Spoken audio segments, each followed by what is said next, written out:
questions to ask throughout a campaign with the confidence rising. I told WDF don't switch, good times are coming on even deep diving. Fan cams, reactions, watch along, still the pride of London thriving. The Eagles of South, they flying. Keep your eyes on us, we ain't hiding.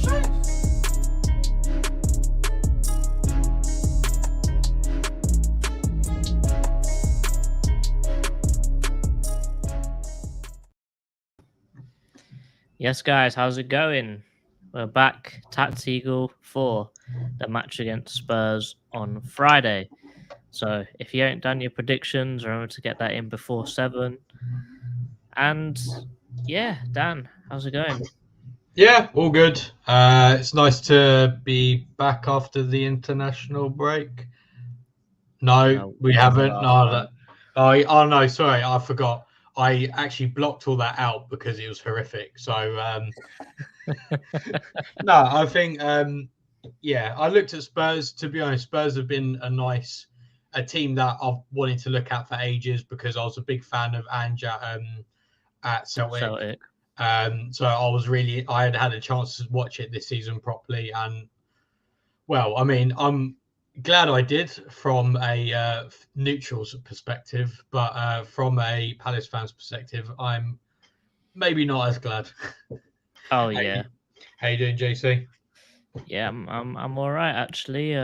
Got out of work a little bit earlier than I normally do today, so I think I got home about an hour earlier. So, you know, just having an extra hour at home was nice, isn't it?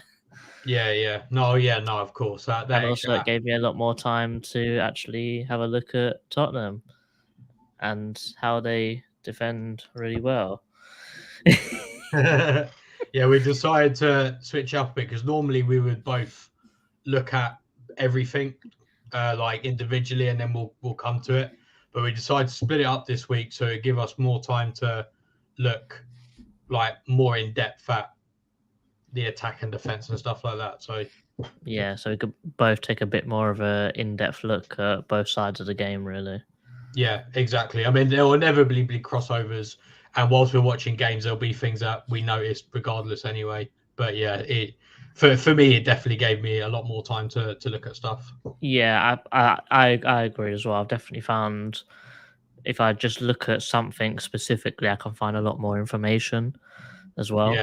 So 100%. Like I found like sometimes when I watch full games, I don't really know what I'm looking for, and I find it a bit like all over the place kind of thing.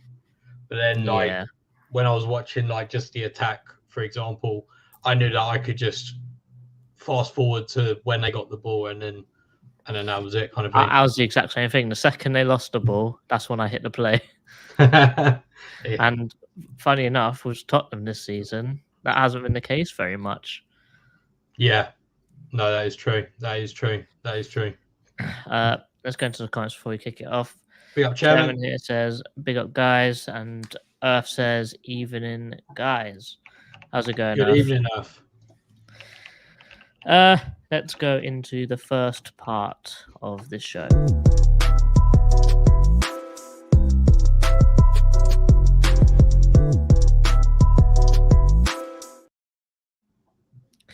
So, as we always go with the predicted 11s, we always go through the injuries. So, I'll do that now. Normally, we use premierinjuries.com if you guys want to fact check all of what we're talking about. But obviously, some of the normal occurrers are on here. It says Nathan Ferguson, but he played the full 90 yesterday, so that's false. Elise is potentially back with a 25% probability of that. Yeah, I heard. I can't remember who on Twitter said. I think Alan Nixon said it, didn't he? That he said that he'll be in the squad, but I highly doubt that's a starting position. Yeah, that other people are hoping for. It's definitely not happening. Yeah. Jeffrey Schlupp is got a 50% chance of returning. Lerma is fit to go. Ahamada played yesterday. França played yesterday. Wardy played last week. Cech played last week. Dean Henderson's never playing again. And Gyro Readabout is fit to play. So, really, our huge injury list has gone down to 3, which actually is amazing. That is very good. Maybe we just These got unlucky with the international timings. breaks Yeah. have been saving us. And the great thing as well, like next week we got Burnley, and then then there's there's another another break. international break. So hopefully by the end of that, well, Yeah. fingers crossed, everything would be Obviously, back to normal-ish. that right now we've not got as many injuries as we had, but you could probably still mark Elise as being injured because he's literally just come back, so he's definitely not going to be playing. He's not going to start a game until at least the end that the next international break.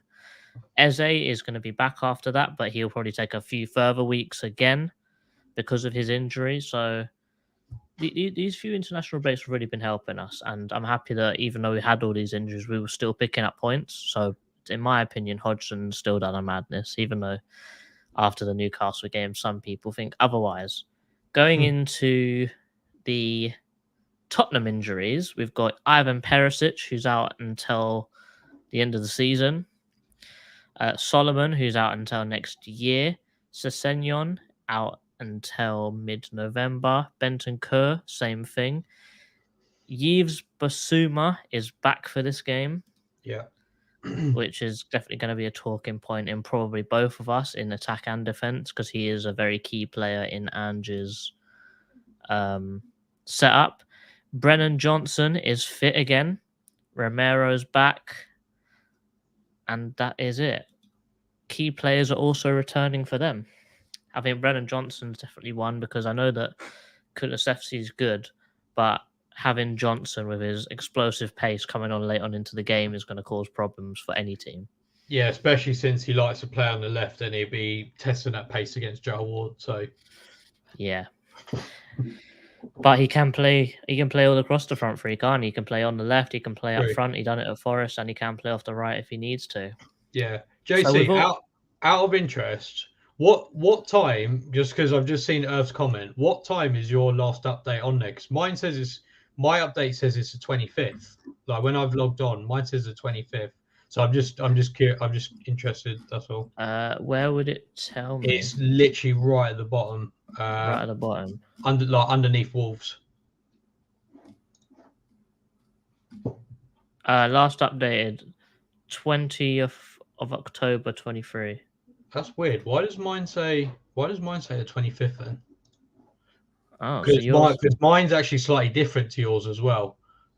Because it's saying to me that apparently Pap Sarr has been ill this week. So he's only got a 50% chance of playing. And apparently Udogi has got muscle tightness. So he's only 50% as well. That's the only differences. But I don't know why mine is updated and yours too isn't. Hi is saying who's back for us. Let me just run through that again. So back for us is Lerma, Ahamada, França, Ward, Decore, and Riedewald.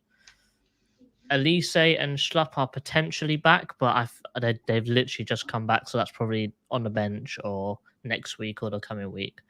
So we probably won't see them feature, and if we do, it won't be for very long. Yeah. So with all of that out of the way, here is what I've put in for our predicted 11s. For us, I've gone with Johnstone, Mitchell, Gay, Anderson, Ward, Lerma, Decore, Schlupp, Ayew, Ratsaki, and Edouard. What I'd like to say here before you say anything, Dan, is Ayew and Schlupp could be in either position. I really don't mind. Mm-hmm. What do you think? Would you change that or would you keep it? In terms of R1, what I put, just because I assumed Schlupp was still out, / I don't want him in the team. I actually ended up putting França instead of Schlupp.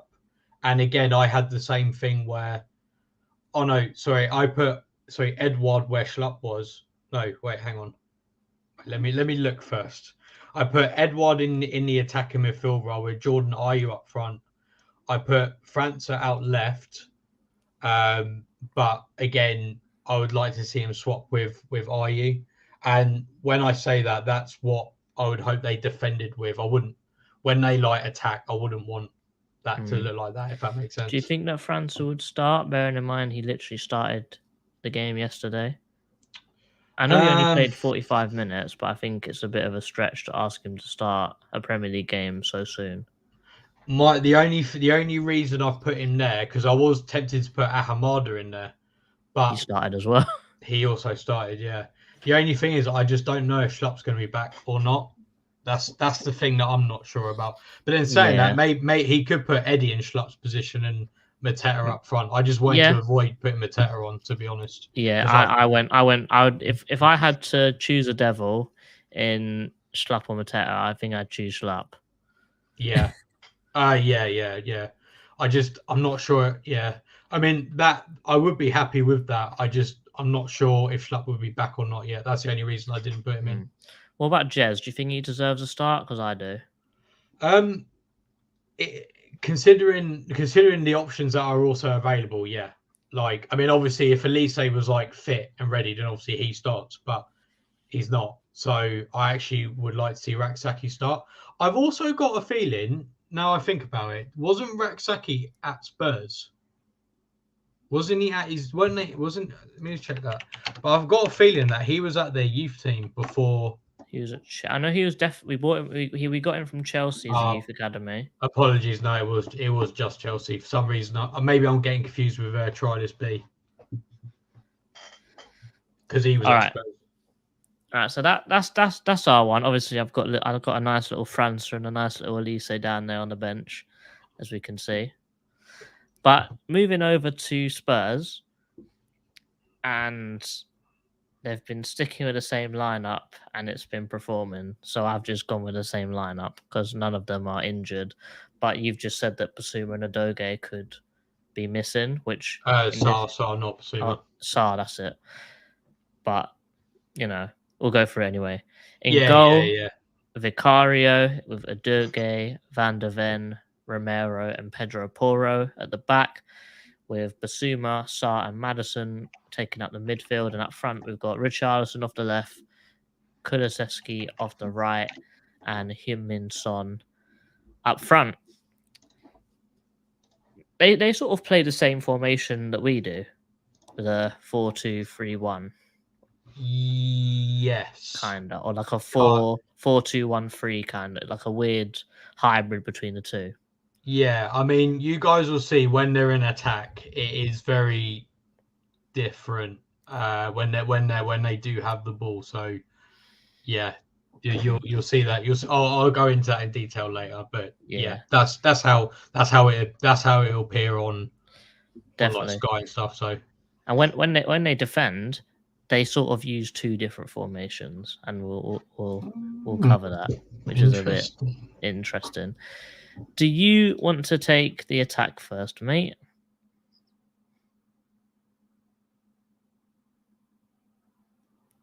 I can't tell. Have I paused or have you paused?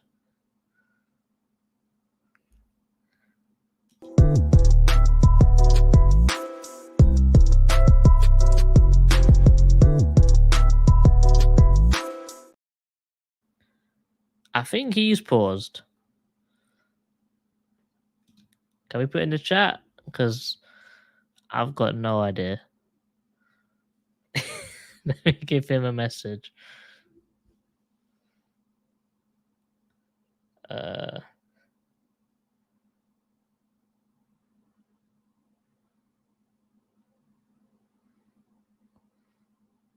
Oh. His PC decided to restart. Sick. Okay. All right, yeah. I'll do the defense then, because my guy is not here right now.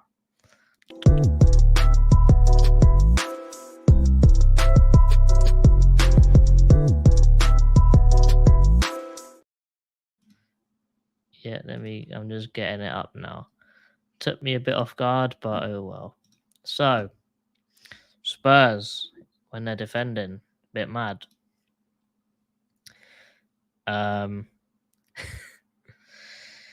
Yeah, Spurs when defending, bit mad, bit all over the place. However, they do like to hold their formations a lot. With how they do it is very interesting. So you will see literally the exact same formation pull back. So you'll see, so for example, you'll see Doge, Van der Ven, Romero, Poro, Sa, and Basuma, all in sort of one big block, moving around the pitch together. Obviously, if the ball is over on this side of the pitch, all the midfielders will pull over. They'll track their men, man to man, kinda, and crowd out the ball. Obviously, that will be the same thing if the ball's over here. Everyone comes over. Midfielder takes the man. And second midfielder gathers the space. The other one tucks in. The winger comes back. And then they sort of have an outlet over on the other side of the pitch. So they do like that overload and what was it called again? Overload and switch or something like that. But it's very interesting in how they do it. Obviously, Maddison is the key to this because Maddison will drop into the pockets as well. So, for example, if there is a goal kick, they will be in their normal-ish positions, ready to play out from the back. Let me just move everyone around back to where they would be standing for a goal kick. And obviously, if you're expecting them to play out like this, kind of, you know. So we'd sort of be in this I'm back. Oh my gosh, you scared the you know what out of me. my screen literally just went like white and then just went boom. Well, it happened, and I thought, I guess I'm talking now. All right, so as Dan's just come back, let me sort of do a retake. Reload. They defend in a very organized structure. The formation that I picked them for is sort of very extremely similar to how they move around the pitch in a defensive formation. So I say that because Poro, Romero, Van der Ven, Adoge, Basuma, and Sa, they all sort of move around in one big unit. So wherever the ball is, they'll be over there.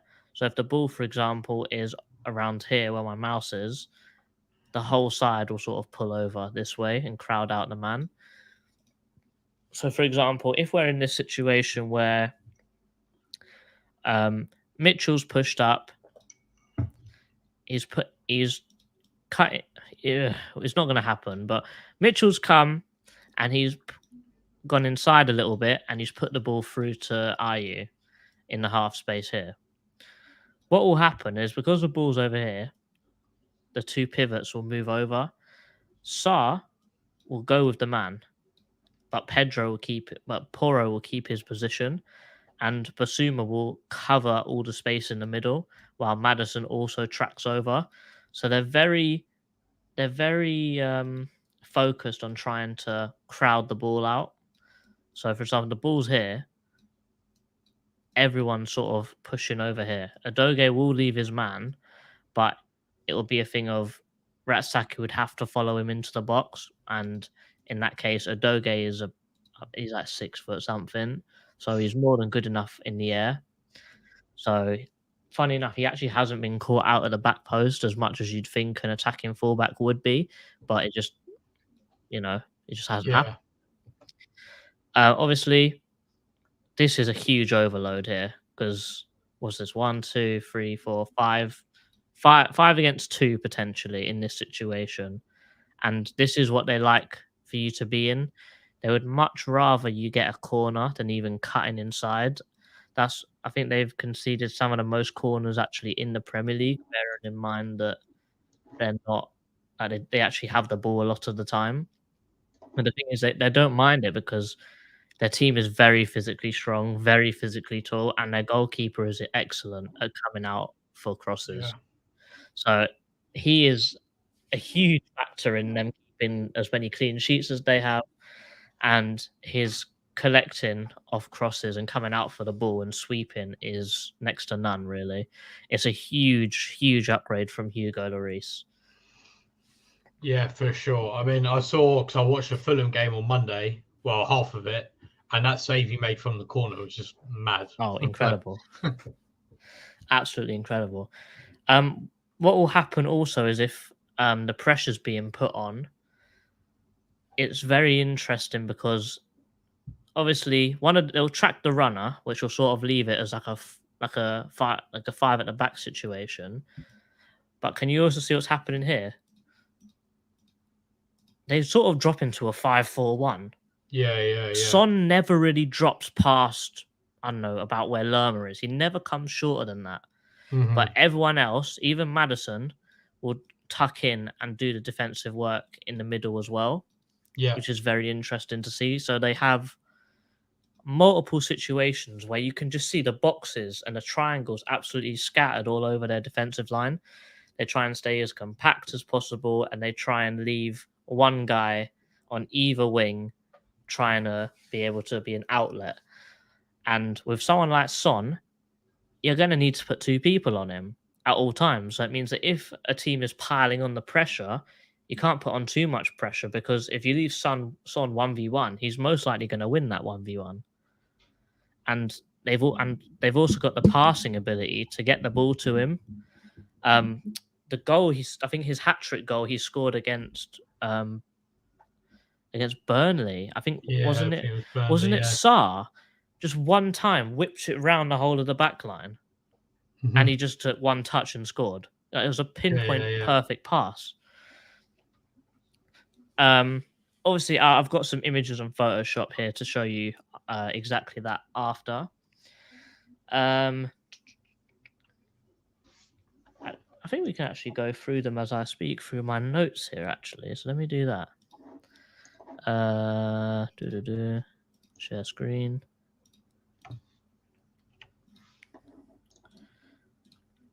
Here we go.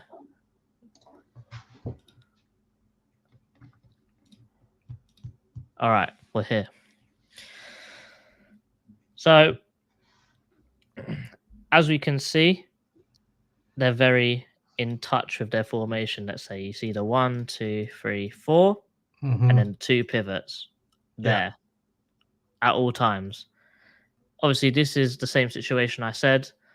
Ball comes around the front, player runs onto it. Granted, this is the goal that they scored, but it just shows how disciplined they are at keeping their formation. He's tracking the man. He's staying as close to him as possible. He is still trying to occupy the space. Oh no, what am I doing? He's trying to occupy the space in the middle. He is still occupying this space, and Solomon is like overloading this sort of situation here. Come back in. See, man to man, man to man, man to man. Granted, Van der Ven probably should have been a little bit tighter here, but it was a great finish from, I can't remember who this is exactly. Mhm. So they always like to leave someone on the edge of the box as well. So you'll see another situation where they're running back. Where they're running back, and you'll see a man standing here and a man standing here at all times. Even sometimes one standing actually on the penalty spot and another one standing about here. So they do like to be able to stand and not give anyone the opportunity to actually hit one from range, because I think that Spurs have conceded one too many. I wouldn't say wonder goals, but shots from outside the box. This is the same game, and this is something that's important as well. So we can see the back line is, again, the 4, the 2 pivots, and then the 2 forwards in midfield. So you got them. So this, in our situation, will probably be Maddison, and then this will probably be Kulusevski, even though this is actually Højbjerg. But this is more of a thing of, I'm looking at Romero specifically here. So this player is running towards the goal, clearly, miles away. Mhm. And this is where I'm going to pick out on Romero a little bit here. The second he sort of comes in Romero's space, he steps out, lunges straight towards the ball. Very aggressive. I wouldn't say careless, but it's very rash. Yeah, I And- felt like he was a bit like that last season as well, wasn't he? Under Conte, Yeah. he was a bit rash. Yeah, so the ball, So the striker literally pulls the ball this way. Striker literally puts him through, and look, he's just been sold a dream because he just put himself out there. And this is like I thought I just single him out a little bit because he's great for Argentina and he's very, very aggressive. And being aggressive as a centre back does work sometimes, but there's a level of being a little bit too aggressive, I think. Yeah, no, And definitely. I'll say that because he has conceded 3 penalties and scored an own goal so far this season. Really? 3 penalties? I didn't know it was that much. 1 handball, I think, 1 handball and 2 dodgy tackles. Oh. So people are saying that he's sane again, but is he? 8 games in, was it 8 games, 7 games? I think 8 games in, and he's basically got an error every other game, which leads to a goal being conceded, which I think is pretty interesting. And we know that even though Mateta's a bit dreadful, but we know that sometimes our players can ping the ball around 1-2. Yeah, definitely. And we would be able to create a very similar situation to this. Obviously, this kind of leads into your bit of attack a little bit, but I think that highlighting Romero here is very important as well. Same thing again. Look, same formation, and you got Maddison here. I think this is Brennan Johnson. I think by the looks of it. Yeah, this is where they scored from, but I like how you see that everyone's sort of touch tight with their man. So Maddison is there with Odegaard, Sarr's picking up the space, Basuma's there with Havertz, Romero's there with Nketiah, and the guy on the far post has been left the space because he's just too far away from the goal to actually impact play at this moment in time. Cuts in, and look, we're here with this 5-4-1. It's quite a lot of space there for Saka to. So what happens here is basically Saka goes for a shot, tries to whip it here, but this defender moves over, it comes off his leg and goes into the bottom corner here. Okay, yeah. I think I remember watching that, yeah. That's what happens. Let me move back. But look at this half space. That is massive. There's a lot of space in between them. Granted, right in the middle of the goal, there's no half space there at all, going sideways and long ways. But crowded out completely. Crowded out. Midfielders are in a good place. They've got an outlet and they've got an overlap. Oh, yeah. It's very interesting to look at because it is very, very much sitting deep, but it's not too deep, if that makes sense. So normally, for example, our defenders would be standing about here, whereas they're still holding a sort of highish line, and that sort of leads into how they are with free kicks. So with free kicks, they have many, many different types of free kicks, and it's probably because someone like Maddison. With Maddison, you have a lot of variety when it comes to how they take free kicks and what they do with set pieces. So, for example, Maddison will do, if he's in a good space, he could do any one of these things. He could do it. He could take a shot, he could put a cross in, he could pass it to someone, so pass it out wide and then get crossed in. Or they've actually had a few funky like free kick routines so far this season, which also needs to be looked into pretty carefully because Ange has done some pretty crafty things at Celtic. I think he done one. I think if I remember correctly, he had 3 people standing over the ball, 2 ran over the ball.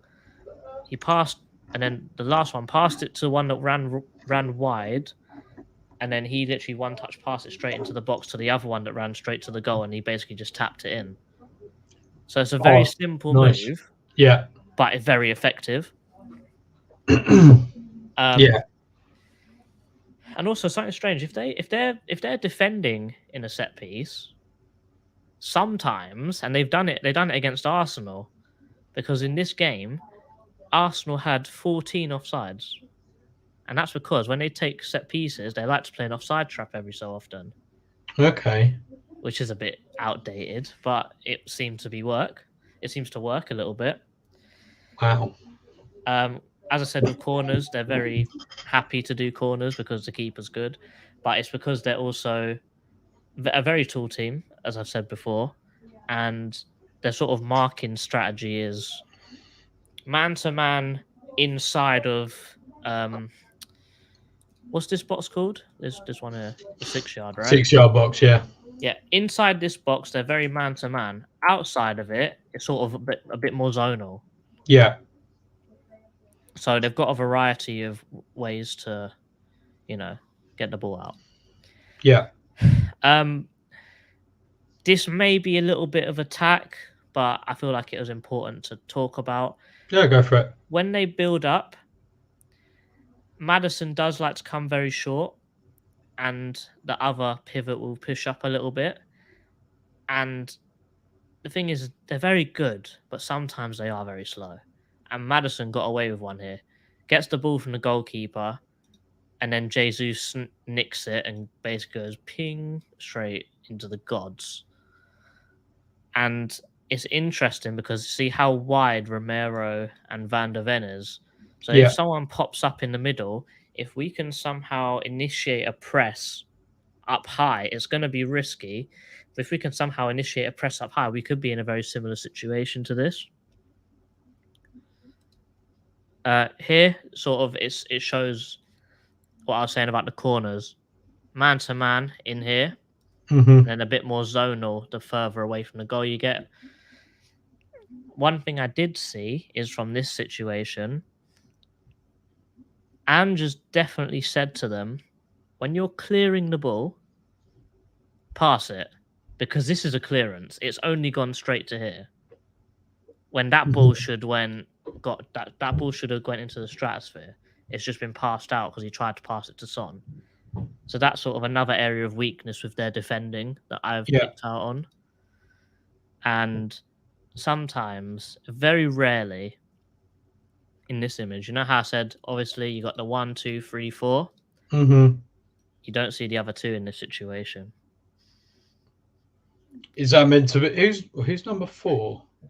I guess that's probably meant to be one of them. I think that's Højbjerg, but you can see they're not here. Yeah. And the reason because of that is because even though Sarr and Basuma and Højbjerg are great defenders, they're not the fastest guys in the world. No, they're not. Speed is key here. Absolutely. Have I got anything else for open play? No, not really. The only other thing I don't think I've mentioned is that if they find themselves defending 1-on-1, they're always like one or two other players will come over and help. They like sort of the pack mentality when defending. They like to like sort of chomp at the bit with multiple people. Yeah. But other than that, that's nice. Pretty much how Spurs defend. Yeah, spot on, mate. Nice. It's good to see that. It's nice to see that they're a bit vulnerable as well. I know they have conceded a decent amount of goals this season. Yeah, so they've conceded. We can actually do something. They've definitely conceded a few. Like they've conceded. Like obviously, there's no disrespect to these teams, but they conceded twice to Brentford, twice to Burnley, once to Sheffield. They should have. Potentially, they should have lost against Luton as well, who are some of the teams that are down in the table a little bit, and Brentford, for example, who drew with them, are in a very similar situation to us right now. So it makes me feel a little bit more confident looking at how they defend and the vulnerabilities in how they defend. Yeah. Nice. Sweet. Before we go into Dan's attack, we hit some comments. Earth says, we all missed Schluff against Newcastle. No, we didn't. Chairman says Dan has paused. Rich, big up. Earth, how's things going on the channel? That's what Newcastle did to us. They overloaded us at the fullbacks. Yeah. Both of their fullbacks attack. That's true. Oh, They sort of leave themselves at like a 2 at the back sometimes. It's a bit strange, but it seems to be working for them. Thankfully, all YouTube videos are allowed. Nice. That's good to hear, man. Good to hear, mate. Social media platforms I'm good on. Also, yeah, cool. Nice. I don't even know what Rumble is, but sweet. Let's play the thing. Attack.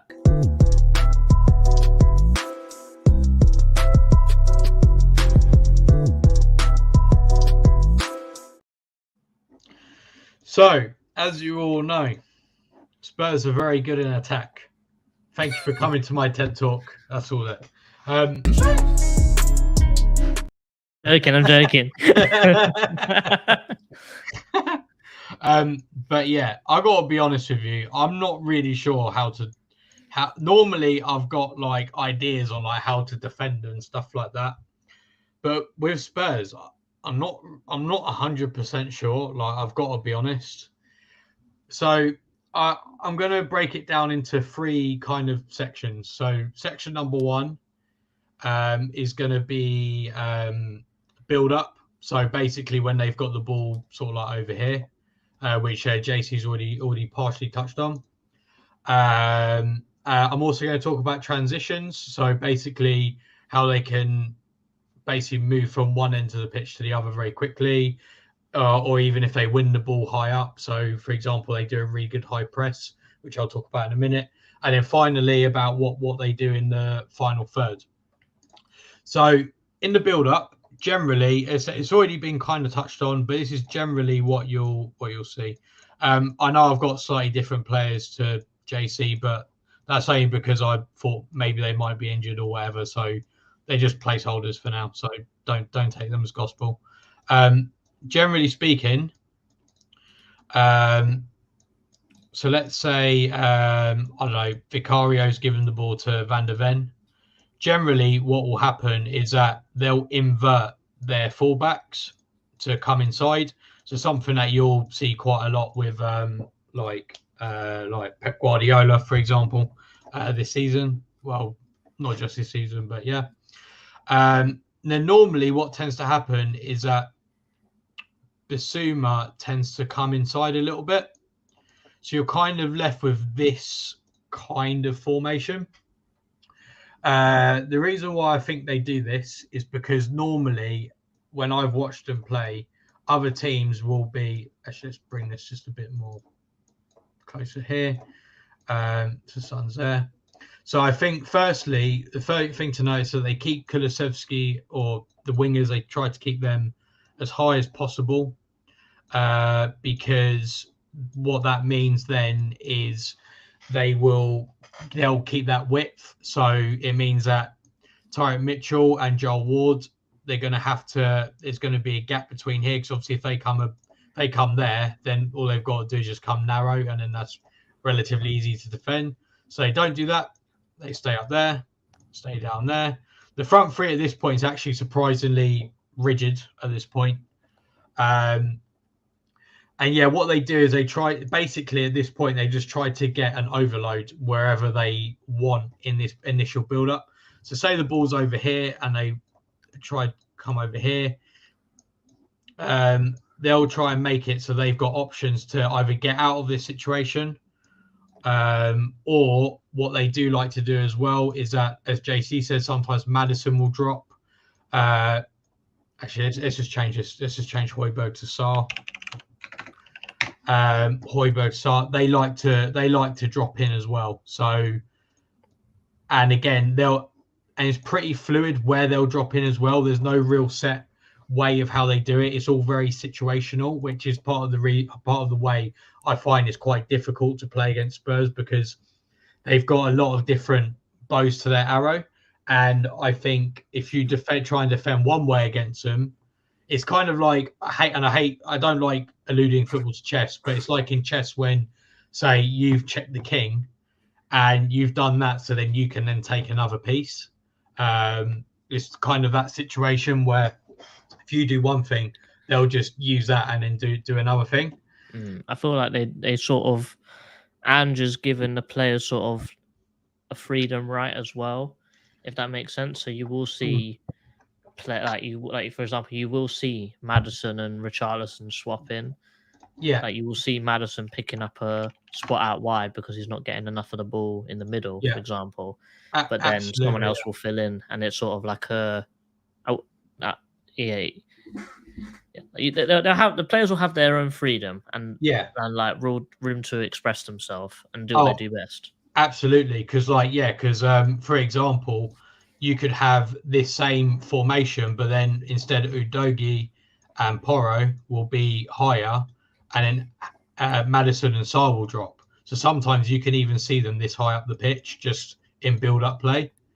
Yeah, exactly. Like you can see Basuma picking up the ball from the centre backs and turning and driving. Absolutely, and then fill in. Actually, do you know what I'm gonna do? I've just had an idea. Sorry, bear with me 1 sec. Sorry, this idea has literally just come to my head. I'm just gonna take a screenshot of that and then go onto my paint.net and do it like that. Just so then I can draw some arrows on there and stuff. So if I just stop that and then I go to share screen, window, paint. No, okay, it didn't like that. Apologies. I will go back to how it was. I don't know why I didn't just copy and paste. Okay, weird. How's it going, Day? Big update. Good evening. So one thing I've also seen as well. So normally is this way round, to be fair. Like Udogie does normally tend to push higher if he plays. Porro will normally be the one that inverts into midfield like this. But what I've seen, like even sometimes, so like say for example, we're going say like a bit more man to man. So let's say I don't know, maybe Raksaki comes a bit deeper. Maybe whoever's on our left wing also comes a bit deeper, and Ayu's maybe covering Romero and Eddie's covering Bissouma, for example. I've even seen like Sarr, for example, make this run here. So then Van der Ven can either via another player get to Sarr, or what that can mean is that our winger can get pulled out. So then the option to Porro is potentially on. And one thing I have noticed with Spurs is for them, that pass isn't a particularly hard thing to do at all. They're all very comfortable on the ball. I think Andrew's given them a lot of confidence to be able to go and do these things. And like what it kind of exemplifies that, let's say, I don't know, Porro does receive that ball there. What I think Andrew's definitely encouraged them to do is just to run with the ball. Like if you've got space in front of you, run with it. And that doesn't matter whether that's Romero picking it up, Van der Ven picking it up. I think he likes to say to them, if you can beat your man, like how we see like Mark Gay does it quite regularly for us. I think he tells them to do that all the time. And also what goes well with them in these kind of positions, and this is sort of going more towards the transition part of it now, but what is really good as well. So let's say, I don't know, Bissouma's there. If a defender isn't a defender, so Otton Edouard, and let's say Van der Ven just pings that into Bissouma. Bissouma's very good at making a half turn, making some space, and if he's got a runner going off him, then finding, say, that player there. They're very, very good at doing that. And they'll do some, like when they do that, they'll sort of do like a reverse pass or run one way and pass it into the path of the runner. No, exactly that. And not only is Bissouma capable of doing that, but Sarr is also capable of doing that. So it's not just the one player that does it. So if we do mark Bissouma, or if we even mark both of them, let's say, for whatever reason, then they're both capable of doing that no matter who gets the ball.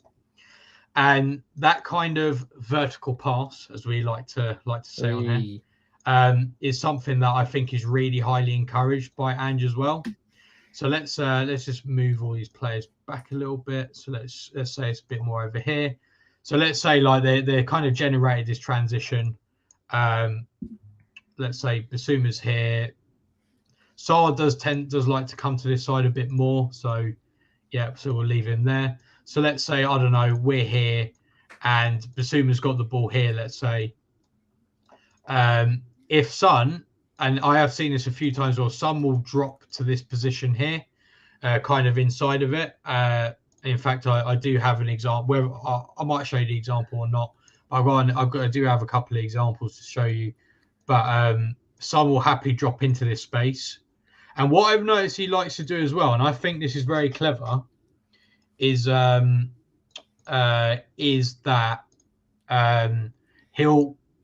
when on the example he did it, he was on the left hand side of the defense. So when he dropped, the left hand player thought, oh, look, I should be going after him. And then what Bissouma did, I think it was actually Bissouma, just passed it very quickly to Son, very quickly, similarly to how, like, in the past we've talked TACT-EAGLE about, like, Unai Emery's Aston Villa, and like how quick they are in these transitions. Spurs are also quick in these transitions. And what Son did, he literally laid it off to Maddison. I think this player was a bit further up. I think whoever it was here. And then obviously at this point, that's a bit of a dangerous position because Sarr then makes a run. Their winger or whoever it is has to try and compensate. Now, the clever thing that Son did was that because they've drawn out this player, then you can make these passes inside like that. And I think they've ID'd Maddison very, very, very well. I have to say, I think he's been a brilliant signing for them because he is so good at making like these passes along the ground, through balls, diagonal through balls along the ground for players to run onto. He's very, very good at doing that. And they're very quick at it too. Thing is as well, they do, similarly to how they defend, they do like to kind of crowd. They like to be close to each other. Let's say they will like have a winger kind of like left out there, so to make sure that they're being watched.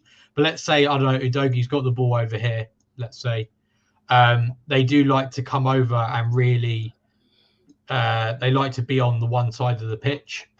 They're not a very switchy team. Like they're not, for example, going to come here and then ping it over there as fast as they can. They're not going to do that. They've got one of the fewest switches in the league, which is not many at all when you consider Hammond. I think they've actually got the most passes in the league. So, and I think this is why they have the most passes in the league, because they like to be close to each other. They like to pop the ball to each other. And again, if you get Maddison in this position, Son's going to make that run. He's going to find him, and he's going to try and score. In fact, I think it was actually from Fulham, a not too dissimilar thing, where Maddison was in between the lines. He received the ball. Son just made that run.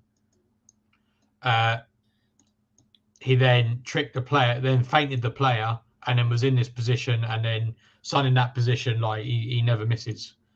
So. Yeah, so that's kind of what they do. And like I said, they've got a lot of strings to their bow because whilst, yes, they can fire that ball in, at the same time, they're happy to go on the left-hand side. They're happy to go on the right-hand side. Their players will drop. So like you said, like sometimes maybe Maddison will be here, for example, and Udogie's going to be over here. Maybe Sarr's over here or something like that. They're very fluid. And they've got a lot. Andrew's given them a lot of freedom. Andrew, I think, has also said to them, like, shoot whenever you can. Not whenever you can, but like shoot if you think you got a reasonable chance. So, like, for example, like I've seen their players. I think it was like Van der Ven. Van der Ven took a shot from like here, whilst like so like whilst the defense was a bit more like close together. Van der Ven just like had a shot from like 25 yards. So they're not afraid to shoot either. And yeah, that's what I mean. Like I find it a bit difficult to know how to defend against them because, like I said, one, they're very good on the ball. They got players who are good on the ball. They're very fluid. They swap. So, for example, let's say, I don't know, Porro decides to go out outright, and then Kulusevski goes, who follows him? Like we can't man mark in this game basically, because if the players are man marking, they're just going to end up all over the pitch. So that's why I think maybe like if I was to go for it, maybe like some sort of zonal marking, perhaps. I wouldn't necessarily. I don't know. I think they're just a difficult team to predict because, like I said, Sarr could sometimes be over here, but sometimes he's over here. Maddison's the same. Like sometimes he'll drop deep, sometimes he'll be there. Yeah, their whole playing style is very situational. It is, and that's why I find it very hard to, unless I actually go through. Well, I will go through some individual examples, but unless you have a very specific situation, I can't really say what to do because there isn't. I felt like there wasn't really like a one size fits all. If that makes sense. Yeah, so I think that's never the case for any team in football, but some teams sort of apply to it more than others. Yeah, there was another situation that I thought was interesting that I don't think you've touched on yet. Is you know how you say that they make runs in behind? Yeah, I saw multiple when I was looking at defending in the certain times where I saw them actually attacking with the ball in the fast forwards. Is that I've seen that when they make the runs in behind, multiple players do it at the same time. Yeah. Oh, yeah. Recognize that. So there was, I think it was for their Brentford goal. Maddison sort of had the ball about where he is now on your thing. Yeah. And 3 runs happened at once. Yeah. So Porro went through the half space between centre back and the left back. Udogie went through the half space of the right back and the centre back. And Son basically split them and went straight through the middle. And basically, Maddison had the pick of the 3 who to pass to. He picked Udogie. Udogie crossed, squared it, and Son just tapped it straight in. Yeah, absolutely. And yeah, that's what I mean. Like, well, you'll see in the examples, but like they're so committed to going forwards. They're so fluid. Like they are genuinely like. If you wanted to if you were just bored one day and you wanted to watch an entertaining game of football, chances are I would pick a Spurs game because I think they're a very entertaining team to watch. They're very fluid and Andrew's got them high on confidence and doing very well. Mm-hmm. But yeah, I'll just share some examples that I. As you're picking the images out, I'll go through some halftime scores of the Champions League. Oh yeah, please do. So Newcastle 0, Dortmund 1. Hooray! Nice. Leipzig 1, some other team 0. Young Boys 0, City 0. PSG 1, AC Milan 0. Antwerp 1, Porto 0. Ooh. And the big one, Atletico Madrid 1, Celtic 2. Really? Wow. Mm-hmm. Fair play. Who? Don't you have Brendan Rodgers? Isn't Brendan Rodgers back there? I swear Brendan Rodgers is a Celtic manager again. Yeah, he is. That is hilarious. Right. Oh, wow. I think Atletico Madrid have an injury crisis. They've only got 1, 2, 3, 4, 5, 6. They've only got 7 players on the bench. Jesus. So, I've kind of done this the wrong way around, so apologies. I wasn't thinking properly. So this was the example that I was talking about earlier about how their vertical passing is very, very good. Let's just say. So this is number 1. So, apologies, it wasn't Bissouma, it was actually Van der Ven. So it's actually travelled even further than I thought. So this ball is going to go all the way over there. I'm going to make that slightly bigger. It's going to go all the way over there into Mr. Heung-min Son. He's received the ball, and I don't know because he was off screen, but I think he was kind of standing more towards this defender here. And then he pops the ball off to this player who I can't remember who that is. And then they start running individually at the thing. So Son's running at this defender, running at this defender. And then the clever part was then this player passed it to here, which then made this defender turn. So I did get it a bit wrong. My memory's not great. But it made this player turn. Now this player is looking this way, right? So they got no idea. I think this was Porro. Yeah, this is Porro. So they got no idea where Porro is. So Porro just made this run. This player here is never catching up to them. This player here maybe could have got a bit more involved, perhaps. But either way, they've engineered this over literally 4 passes or something like that.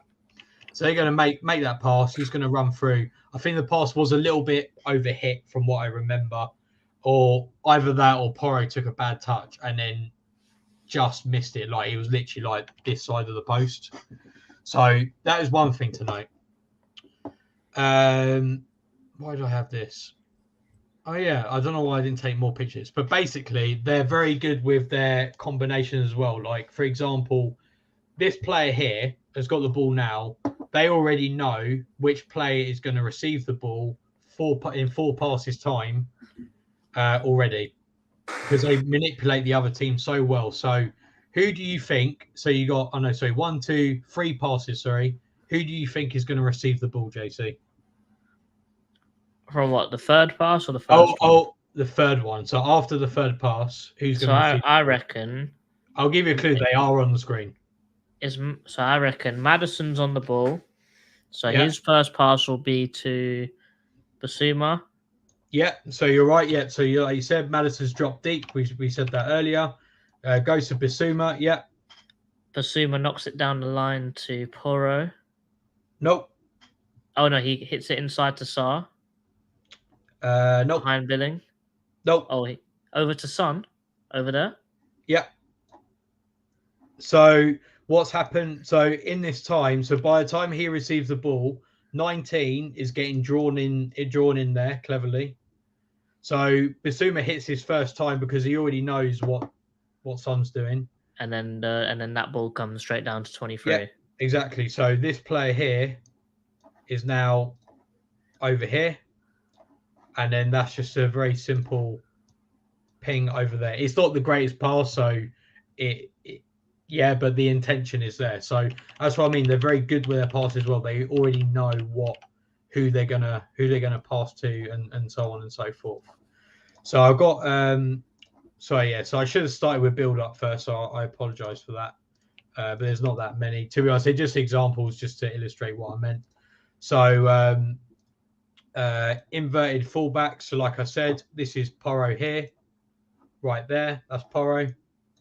And then Udogi's like off the pitch up here. Like, that's what I mean. Like, he presses really high. And again, you can see Sarr's there. Madison's dropping deep again. Mm-hmm. I can definitely see Palace getting overwhelmed with how they play.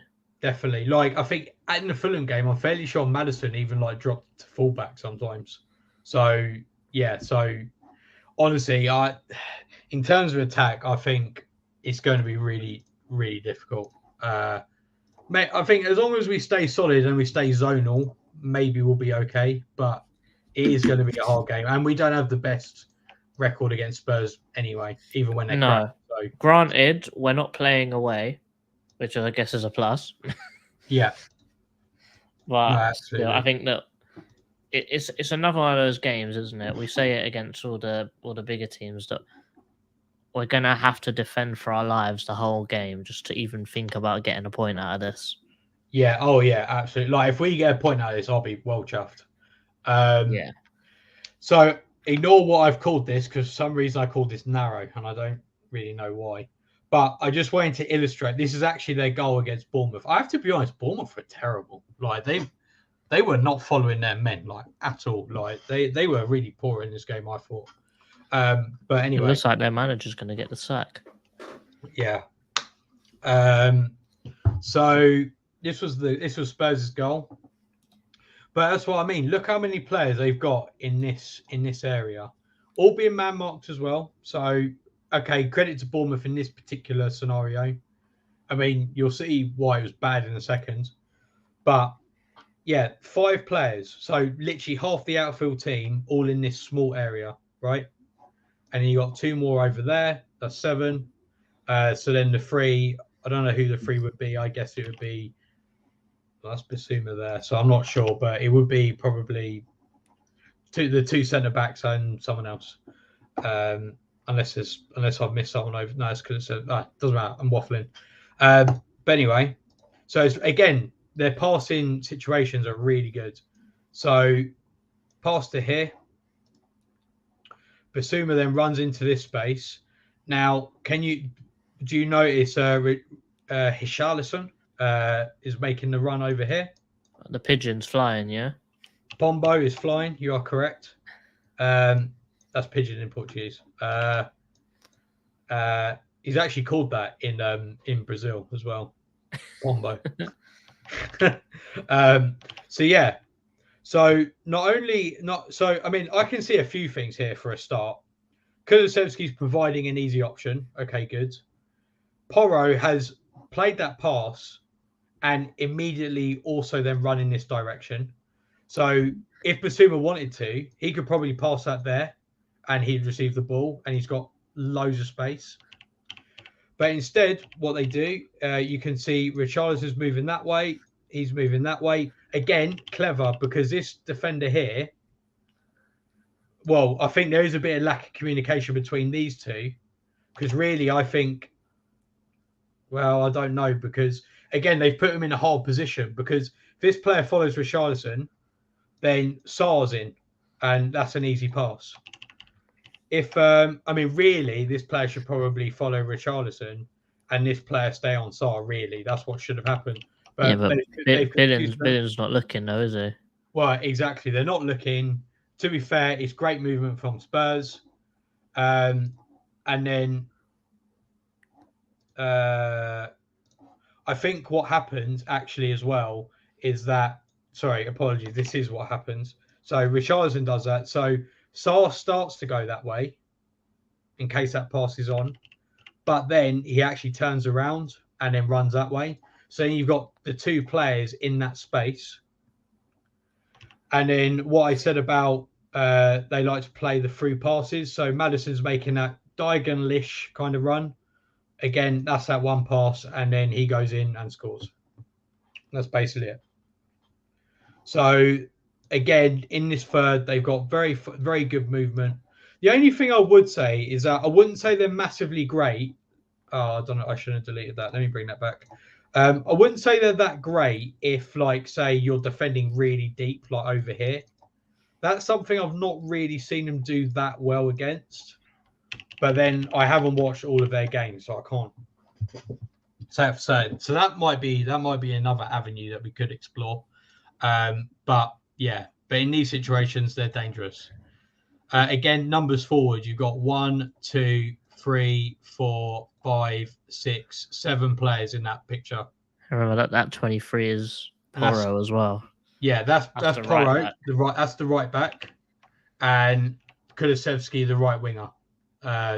Hopefully not outside of football. Joking. But you got 7 players there, and so the only players who aren't in that picture are the two centre backs and someone else who I would presume is probably the other. Well, that's Udogie. So I think it would be Basuma. So literally them 3. So again, committing forwards, differing runs as well. Like you said, they like to make lots of different runs. So in this position, Maddison, who we all know is excellent on the ball anyway, he got that pass. He's got that pass, and I think he actually goes through here into this pass.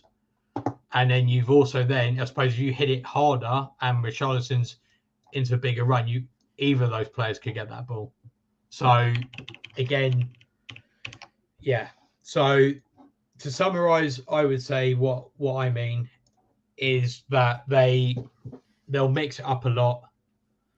If you try to defend one way, I think that they've got the alternatives to go on another attack. They switch players around all the time. They're committed to attack, and the only thing I don't really know what to suggest. I would say maybe just zonal marking, try and stick deep, and then hit him on either on the counter or on one thing I did forget to mention, just remembered, they also like to generate transitions through a high press. How they do that, it depends on the team. So it's very situational. So I'm not going to go into that too much. But they also like to, in fact, they've generated the most shot creating actions in the league from defensive actions. So I think only Everton have done more. So considering they keep the ball 60% of the time, that's a lot. So that's another thing to bear in mind. They will probably press us and win the ball high up and generate chances that way too.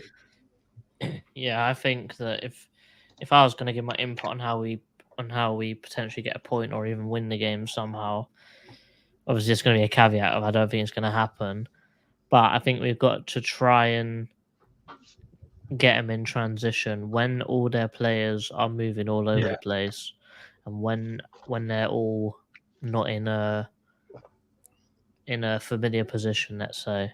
Yeah, absolutely. When they're feeling comfortable, when they start to expand and make choices for themselves that isn't directly like inputted into the game plan from Ange, if we can get them in transition and break quickly and be very direct, which is something that we historically aren't, I feel like we could potentially cause them some trouble there.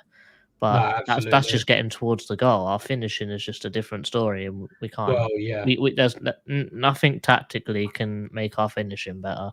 Definitely, I think what you said is a very good point, because I know that is something some teams have started to exploit this season. Because obviously, what the shape that teams have in possession versus when they're defending is very different nowadays. Yeah. And I think what teams are trying to exploit is that time frame between, because like you said, like for example, Udogie and Porro will be so high up the pitch. That time between them being there to Spurs losing the ball to them be the fullbacks, that is something that I think teams will look to exploit this season. And also if they literally just turn tail and sprint back to their position again, they're going to leave so much space where they were. Yeah. So for example, as you said, so they tuck inside in the midfield, so sort of 2-3-2-3. Mm-hmm. That'll then become 4-1-3.